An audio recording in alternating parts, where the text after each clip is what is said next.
দাদু ভাই এখানে ভিড় বাড়িয়ে লাভ নেই, আর চলো আমরা নিচে যাই।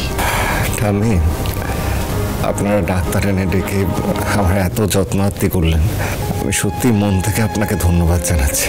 কিন্তু আমাকে না আজকে ফিরতেই হবে, আমি এখানে থাকতে পারবো না। না না প্রীতম, তুমি উঠো না, তোমাকে এখন তো বিশ্রামেই থাকতে হবে। শুনলে না, ডাক্তার তো সেই কথাই বলে গেলেন। আপনি তো এখন একা, আপনাকে এখানে কে দেখবে? তাছাড়া আমি শুনলাম সৌমি শ্বশুর বাড়ি গেছে। হ্যাঁ এক্স্যাক্টলি, মানে আপনার তো সুধা ছাড়া আপন বলতে কেউই নেই, তাই না? তো ও ছাড়া আপনার কে করবে বলুন তো? না না, আর সুধা একা কেন, আমরা সবাই তোমার খেয়াল রাখবো। তুমি এখানেই কটা দিন থেকে যাও, যতদিন না তুমি সুস্থ হচ্ছ। শুনলে না ডাক্তার কি বললেন? কিন্তু ঠাম্মি, না না প্রীতম, আমি কোন না শুনবো না। আর তাছাড়া কাল আমাদের ফ্যাক্টরিতে একটা পুজো আছে, একটা শুভ দিন, আর তুমি পুজোয় থাকলে তো আমাদের ভালোই হয়। প্রীতম বাবু, ঠাম্মি কিন্তু একদম ঠিক কথাই বলেছেন। আপনার চোটগুলো না সারা অবধি আপনি এখানেই থাকবেন। কেন? উনি তো আচার্য বাড়িতে থাকতে পারেন, ওখানে তো ওনার সেবা করার প্রচুর লোকজন আছে। আর দরকার পড়লে আমি একটা নার্স অ্যাপয়েন্ট করে দেবো। না না, তার কোনো প্রয়োজন হবে না, আমার তো স্টাফ আছে, কিছু একটা ঠিক ম্যানেজ করে নেব। আমায় ক্ষমা করবেন ঠাম্মি, আমায় যেতেই হবে আজকে।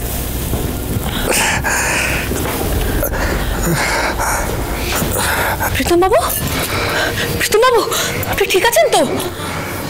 ঠিক আছে, কিছু না, একটু মাথাটা ঘুরিয়ে গেল।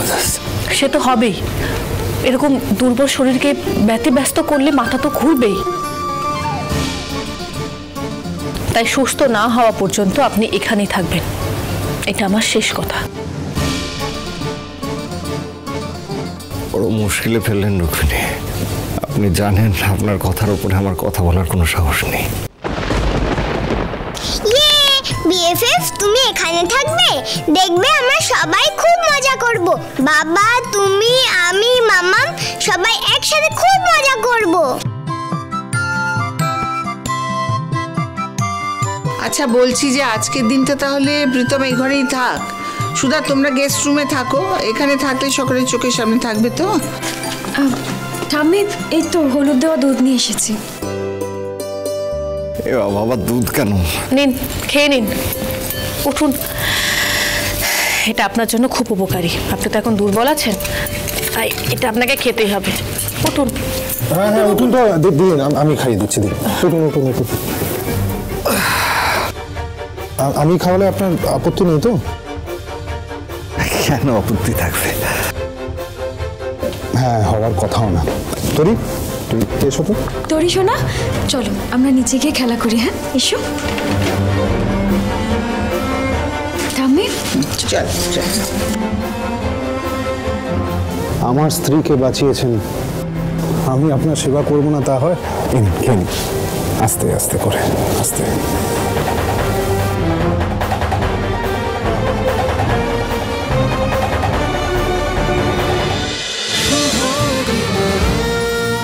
শুভ বিবাহ সোম থেকে রবি প্রতিদিন রাত 10:30টায় স্টার জলসায় ও জিও হটস্টারে।